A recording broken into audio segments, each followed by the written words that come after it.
Chapitre 11. La fin. Holly se déplaçait vite, le pistolet à la main droite.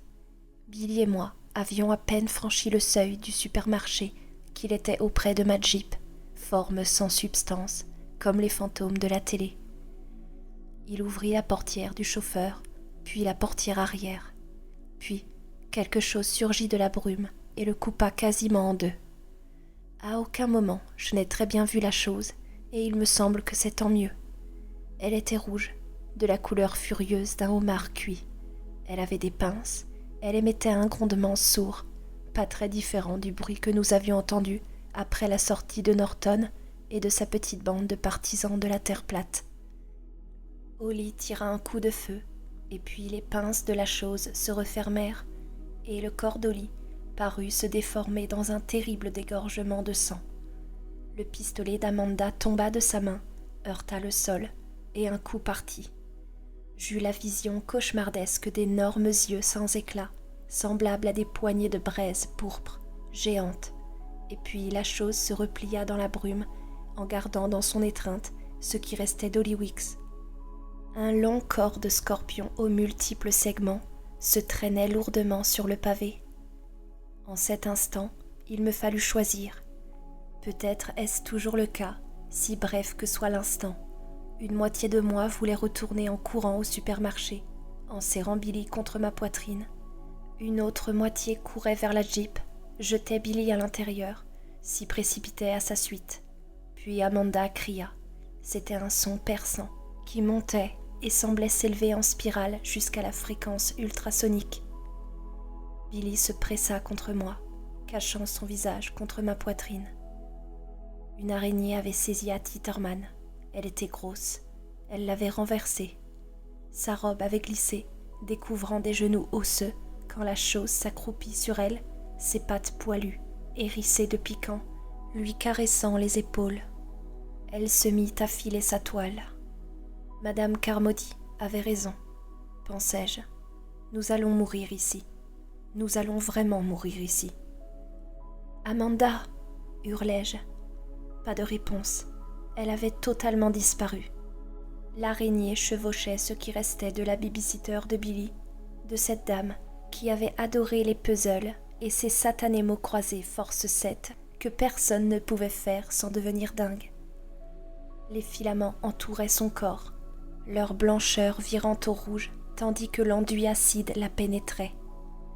Cornell reculait lentement vers le supermarché, ses yeux larges, comme des soucoupes derrière ses lunettes. Brusquement, il fit demi-tour et courut. Il agrippa la porte d'entrée, ouvrit et se précipita à l'intérieur. Mon esprit retrouva son assiette lorsque Madame Repler s'avança vivement et gifla Amanda, 2 fois, un aller-retour. Amanda cessa de crier. J'allai à elle, la fille pivotait pour lui montrer la Jeep et lui criait « Vas-y !» au visage. Elle y alla. Madame Repler passa brusquement devant moi. Elle poussa Amanda sur le siège arrière, monta après elle et claqua la portière. Je défis l'étreinte de Billy et le jetai à l'intérieur. À l'instant où je grimpais, un fil d'araignée descendit du ciel et s'enroula autour de ma cheville. Ça brûlait comme une ligne de canne à pêche qui file dans le poing fermé, et c'était puissant. Je secouai violemment le pied, et le filament cassa. Je me glissai derrière le volant. « Ferme la porte, je t'en prie !» lança Amanda. Je fermai. Une seconde plus tard, l'une des araignées heurtait doucement la portière. Je n'étais qu'à quelques centimètres de ses yeux rouges, d'une stupidité mauvaise. Ses pattes, larges comme mes poignets, allait et venait sur le capot carré. Amanda hurlait sans arrêt, comme une sirène d'incendie. « Hé, bouclez-la !» lui dit Madame Repler. L'araignée abandonna. Elle ne pouvait plus nous sentir, donc nous n'étions plus là. Elle recula en se dandinant dans la pénombre sur ses jambes en nombre déroutant, devint un fantôme, et puis disparut. Je jetai un coup d'œil par la vitre pour m'assurer qu'elle était partie, et puis rouvris la portière. « Qu'est-ce que tu fais ?» cria Amanda. Mais je savais ce que je faisais. J'aime à croire qu'Holly aurait agi de même. Je sortis à moitié de la voiture, m'inclinai et saisis le revolver. Quelque chose fonça vers moi, mais je ne sus jamais ce que c'était. Je me rejetai en arrière et claquai la porte. Amanda se mit à sangloter. Madame Repler lui passa un bras autour de l'épaule et la réconforta avec des mots bourrus. « On rentre à la maison, papa ?» demanda Billy. « Mon grand, on va essayer. »« Très bien, » dit-il calmement. J'examinai l'arme, puis la plaçai dans la boîte à gants. Holly l'avait rechargée après l'expédition au drugstore. Les autres cartouches avaient disparu avec lui, mais ça allait. Il avait tiré une balle sur Madame Carmody, une autre sur la chose à pince, et un coup était parti quand le pistolet avait touché le sol. Nous étions 4 dans la Jeep, mais s'il fallait en arriver là, je trouverais pour moi un autre moyen d'en finir. Je connus un moment épouvantable quand je ne pus trouver mes clés. Je fouillais mes poches, vainement, et puis les refouillais, me contraignant au calme et à la lenteur. Elles étaient dans la poche de mon jean et s'étaient fourrées sous des pièces, comme il arrive souvent avec les clés. La Jeep démarra sans mal. En attendant le rassurant rugissement du moteur, Amanda fondit de nouveau en larmes. Je restais là, laissant tourner le moteur au ralenti, attendant de voir ce qui allait surgir, attiré par le bruit du moteur ou l'odeur du pot d'échappement. 5 minutes, les plus longues de ma vie, passèrent. Rien. On reste ici ou on s'en va ? Finit par me demander Madame Repler. Allons-y, dis-je. Je sortis de l'emplacement de parking et allumai les codes. Une impulsion irréfléchie et basse, sans doute, me poussa à longer le supermarché le plus près possible. Le pare-choc avant droit heurta la poubelle sur le côté. Il était impossible de voir à l'intérieur, sauf par les meurtrières, avec tous ces sacs de fertilisants et d'engrais pour gazon. L'endroit avait l'air plongé dans les affres de délirants soldes de produits de jardinage, mais à chaque lucarne, 2 ou 3 visages blêmes nous contemplaient. Puis je donnai un coup de volant vers la gauche, et la brume se referma derrière nous, impénétrable. Que sont devenus ces gens ? Je n'en sais rien. Je descendis Kansas Road à 10 km/h, cherchant mon chemin. Même avec les phares et les codes allumés ensemble, il était impossible de voir à plus de 2 ou 3 mètres. La terre avait subi de terribles contorsions. Là-dessus, Miller ne s'était pas trompé. Par endroits, la route était simplement craquelée, mais ailleurs, le sol lui-même semblait s'être creusé, faisant basculer de larges portions de chaussée. Je réussis à passer grâce aux 4 roues motrices, que Dieu en soit loué. Mais j'avais une peur terrible, que nous ne nous trouvions bientôt face à un obstacle insurmontable, même pour le 4x4. Il me fallut 40 minutes pour effectuer un trajet qui d'ordinaire m'en prenait 7 ou 8. Enfin, le panneau qui indiquait notre route privée émergea de la brume. Billy, réveillé depuis 5 heures moins le quart, s'était profondément endormi dans cette voiture si familière qu'il s'y sentait déjà chez lui. Amanda observait la route, inquiète. « Tu vas réellement descendre par là ? » ?»« Je vais essayer. » Mais c'était impossible. La tempête qui s'était abattue sur la région avait déraciné un grand nombre d'arbres, et cette mystérieuse secousse avait achevé de les abattre. Je parvins à franchir les 2 premiers. Ils étaient assez petits. Puis, je butai sur un vieux pin séculaire qui gisait en travers de la route comme une barricade de bandits. Nous étions encore à près de 500 mètres de la maison. Billy dormait à mes côtés et je garais la Jeep, plongeais mon visage dans mes mains et tentais de réfléchir à ce qu'il fallait faire ensuite. Maintenant que je suis assis dans un restaurant Howard Johnson, près de la sortie 3 de l'autoroute du Maine, et que je couche ceci sur du papier Ojo, je suppose que Madame Repler, cette solide vieille bonne femme, aurait su exposer la futilité essentielle de la situation en quelques phrases bien senties, mais elle avait la gentillesse de me laisser réfléchir seule. Je ne pouvais pas sortir, je ne pouvais pas les laisser, je ne pouvais pas même me cacher que tous ces monstres de films d'horreur étaient retournés autour du supermarché quand je baissais la vitre Je les entendais dans les bois qui piétinaient maladroitement et bruyamment dans les environs sur les pentes raides qu'on appelle ici des surplombs. L'humidité tombait goutte à goutte des feuilles au-dessus de nos têtes. La brume s'assombrissait momentanément quand quelques cerfs-volants de cauchemar passaient au-dessus de nous, à peine entrevus. J'ai essayé de me dire, et j'essaie encore, que si elle a été très rapide, si elle s'est enfermée, elle a eu assez de nourriture pour 10 à 15 jours. Ça ne me convainc pas longtemps. Ce qui s'interpose toujours dans ce beau raisonnement, c'est le dernier souvenir que j'ai d'elle, avec son chapeau de paille trop large et ses gants de jardinage. Elle est en route pour notre petit potager, tandis que dans son dos, la brume roule inexorablement à travers le lac. C'est à Billy que je dois penser maintenant. Je me répète ce nom. Billy, le grand Bill, mon grand. Je serais capable de l'écrire des centaines de fois sur cette feuille de papier. Comme un gamin condamné à recopier, je ne lancerai plus de boulettes de papier en classe. Tandis que la paix d'un après-midi, ensoleillé, entre par les fenêtres, la maîtresse corrige des copies au bureau et le seul bruit est celui de son stylo. Quelque part au loin, des gosses répartissent les équipes pour une partie de baseball. En tout cas, pour finir, j'ai fait la seule chose que je pouvais faire. Avec 1000 précautions, je suis revenue en marche arrière sur Kansas Road, puis j'ai fondu en larmes. Amanda m'a touché timidement l'épaule. « David, je suis vraiment désolée. »« Oui, dis-je, en essayant sans grand succès d'arrêter mes larmes. Et moi donc. J'ai roulé jusqu'à la 302 et j'ai tourné à gauche, vers Portland. Cette route était elle aussi craquelée et ravinée par endroits, mais dans l'ensemble, en meilleur état. Le territoire du Maine est creusé de nombreux cours d'eau et il y a des ponts partout, grands et petits. Mais le viaduc de Naples était intact et de là, la route était facile, sinon rapide, jusqu'à Portland. La brume restait épaisse.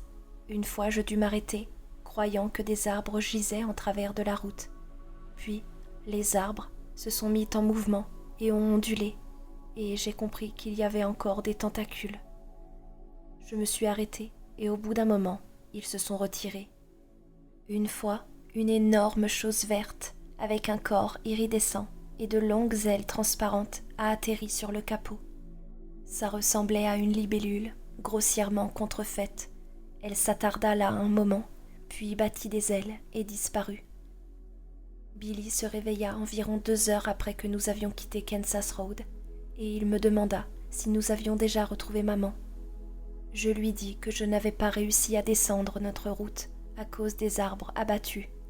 « Elle va bien, papa ?» « Billy, je ne sais pas, mais nous reviendrons voir. » Il ne pleura pas, mais se rendormit.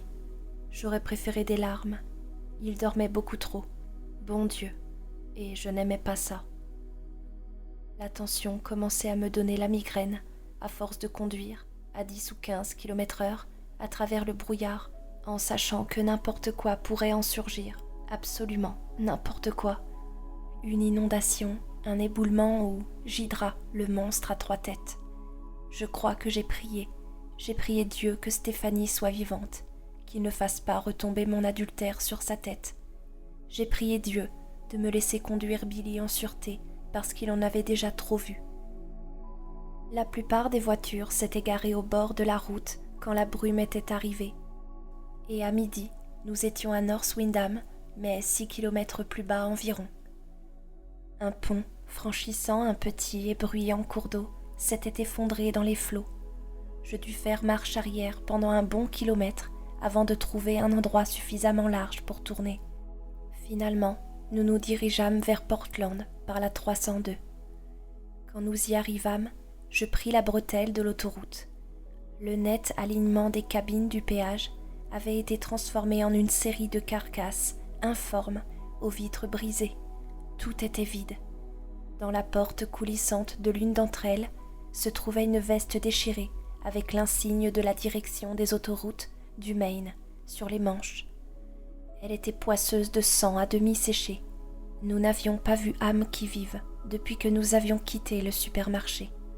« David, dit Madame Repler, essayez la radio. » Je me frappais le front, frustré et furieux contre moi-même, me demandant comment j'avais pu être assez stupide pour oublier si longtemps la radio, AM, FM, de ma Jeep. « Ne faites pas ça, dit sèchement Madame Repler. Vous ne pouvez pas penser à tout. Si vous essayez, vous deviendrez fou et vous ne serez plus utile à rien. » Je n'obtins qu'un crachotis de parasites tout le long de la bande AM et sur la FM régnait un silence lisse et menaçant. « Est-ce que ça veut dire qu'il n'y a plus de radio qui émettent ?» demanda Amanda. Je savais ce qu'elle avait peut-être en tête. Nous étions maintenant assez au sud pour pouvoir choisir parmi les postes de Boston les plus importants. WRCO, WBZ, WMEX. Mais si Boston avait disparu... « On ne peut rien dire avec certitude, répondis-je. Ces parasites sur la bande AM, ce sont des interférences. Le brouillard étouffe aussi les signaux hertziens. »« Tu es sûr que c'est seulement ça ?»« Oui, dis-je, mais je n'en étais pas sûr du tout. » Nous continuâmes vers le sud. Les bornes se succédaient, j'en comptais environ 40. Quand nous atteindrions le kilomètre 1, nous serions à la frontière du New Hampshire. On avançait lentement sur l'autoroute. Beaucoup de conducteurs n'avaient pas voulu renoncer et il y avait eu des collisions par l'arrière en différents endroits. À plusieurs reprises, je dus rouler sur le terre-plein central. Vers 13h20, je commençais à avoir faim. Billy m'agrippa le bras. « Papa, qu'est-ce que c'est ? Qu'est-ce que c'est ?» Une ombre émergeait de la brume, comme une grande tache noire. C'était haut comme une falaise, et ça avançait droit sur nous. J'enfonçai le frein. Amanda, qui sommeillait, fut projetée en avant. Quelque chose venait, de nouveau, c'est tout ce que je puis dire avec certitude. Peut-être était-ce parce que la brume ne nous permettait d'avoir qu'un bref coup d'œil sur les objets, mais je crois plus vraisemblable qu'il y a certaines réalités que le cerveau refuse tout simplement d'admettre. Il y a des choses si sombres et si horribles, tout comme, je suppose, il y a des choses d'une si prodigieuse beauté qu'elles ne peuvent passer par les chétifs sens humains. Ça avait 6 pattes, voilà ce que je sais. La peau était d'un gris ardoise marbré, de brun par endroits. Ces taches brunes me rappelèrent absurdement les taches de vieillesse sur les mains de Madame Carmody. La peau était parcourue de rides et de creux profonds, et un grand nombre, des centaines, de ces insectes rosâtres aux yeux pédonculés étaient accrochés à la chose. Je ne sais pas quelle taille énorme ça avait, mais la chose passa directement au-dessus de nous. L'une de ses pattes grises et ridées s'abattit à côté de ma vitre, et Madame Repler raconta par la suite qu'elle n'avait pas pu voir le dessous de la bête, bien qu'elle se soit démanché le cou pour essayer d'apercevoir quelque chose. Elle vit seulement 2 pattes cyclopéennes qui se levaient et s'abaissaient et s'enfonçaient dans la brume comme 2 tours vivantes jusqu'à ce qu'elles eussent disparu. À l'instant où ce fut au-dessus de la Jeep, j'eus l'impression d'une chose si grande qu'à côté, une baleine aurait eu l'air d'une truite. En d'autres termes, un être d'une taille défiant l'imagination. Puis la chose disparut, laissant derrière elle une série de secousses sismiques. Elle avait imprimé dans le ciment de l'inter-état des traces si profondes que je n'en voyais pas le fond. Chacune de ces traces était assez grande pour engloutir la Jeep. Pendant un moment, personne ne parla. Il n'y eut que le bruit de nos respirations et le grondement sourd, décroissant, qui signalait le passage de cette prodigieuse chose. Puis Billy me demanda « C'était un dinosaure, papa, comme l'oiseau qui est entré dans le supermarché ?» Je ne crois pas. Je ne crois pas qu'il y ait jamais eu un animal aussi grand, du moins pas sur Terre. Je repensais au projet Pointe de Flèche et me demandais de nouveau quelle satanée dinguerie ils avaient trafiqué là-bas. « On peut y aller ?» demanda timidement Amanda. « Ça pourrait revenir ?» Oui, et il pourrait y en avoir encore là où on allait. Mais inutile de le dire, il fallait bien aller quelque part. Je redémarrais, zigzagant entre ces terribles traces jusqu'à l'endroit où elles s'éloignaient de la route. Voici ce qui s'est passé, ou du moins presque tout. Il y a un dernier point que j'aborderai dans un moment. Mais il ne faut pas vous attendre à une conclusion nette. Il n'y a pas de... Et ils sortirent de la brume pour entrer dans la bonne lumière du soleil d'un jour nouveau, où, quand ils se réveillèrent, la garde nationale était enfin arrivée, ou même la bonne vieille ficelle, tout cela n'était qu'un rêve.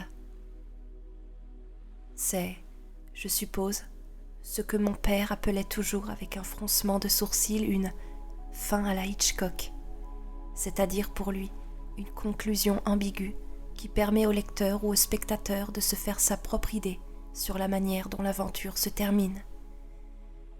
Mon père n'avait que mépris pour de telles histoires, disant que c'était des trucs faciles. Nous nous sommes arrêtés à ce relais Howard Johnson, près de la sortie numéro 3 à la tombée de la nuit, quand conduire devenait suicidaire. Avant cela, nous avions risqué le passage du pont qui enjambe le Saco. Il avait l'air salement déformé, mais dans le brouillard, il était impossible de savoir s'il était encore entier. Nous avions gagné cette fois-là. Mais il faut penser à demain, n'est-ce pas?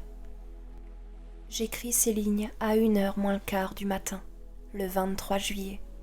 Il n'y a que 4 jours qu'a éclaté la tempête qui semble avoir été le signal de tout cela. Billy dort dans le hall sur un matelas que j'ai traîné là pour lui. Amanda et Madame Rappler ne sont pas loin. J'écris à la lueur d'une grosse lampe d'Elco, et au dehors, les insectes roses grattent et se cognent contre la vitre.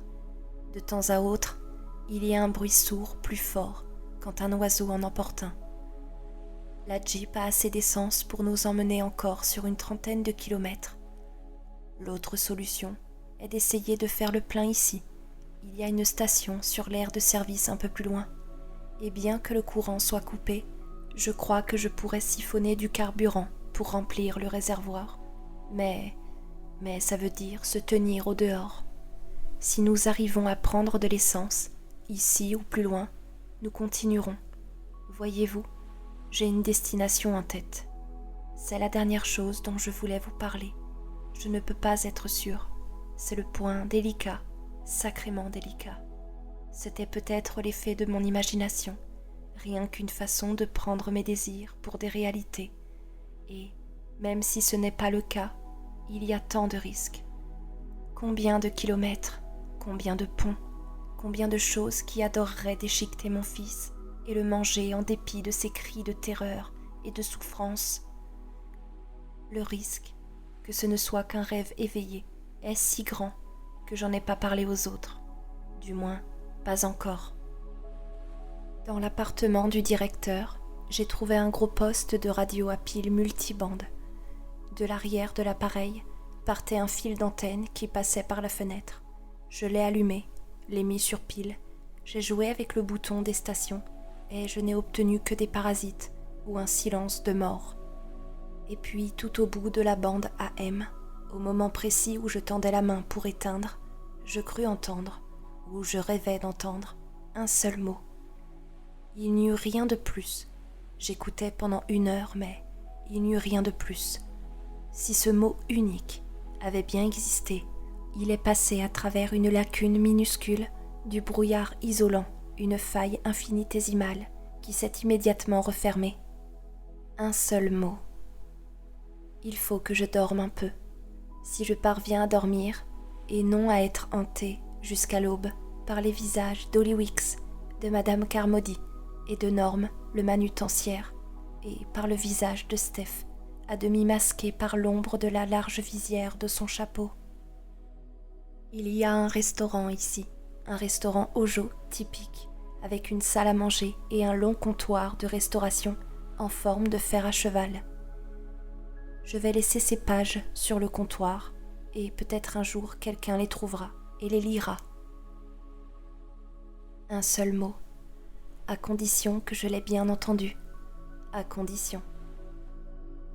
Je vais aller me coucher maintenant, mais d'abord, je vais donner un baiser à mon fils et chuchoter 2 mots à son oreille, contre les rêves qui risquent de venir, vous comprenez? 2 mots dont les sonorités sont voisines. L'un d'eux est Hartford, l'autre espoir. Et voilà, cette histoire est maintenant terminée. J'espère qu'elle vous a plu autant que j'ai aimé vous la raconter. Rendez-vous très bientôt pour de nouvelles histoires. En attendant, je vous souhaite une douce nuit.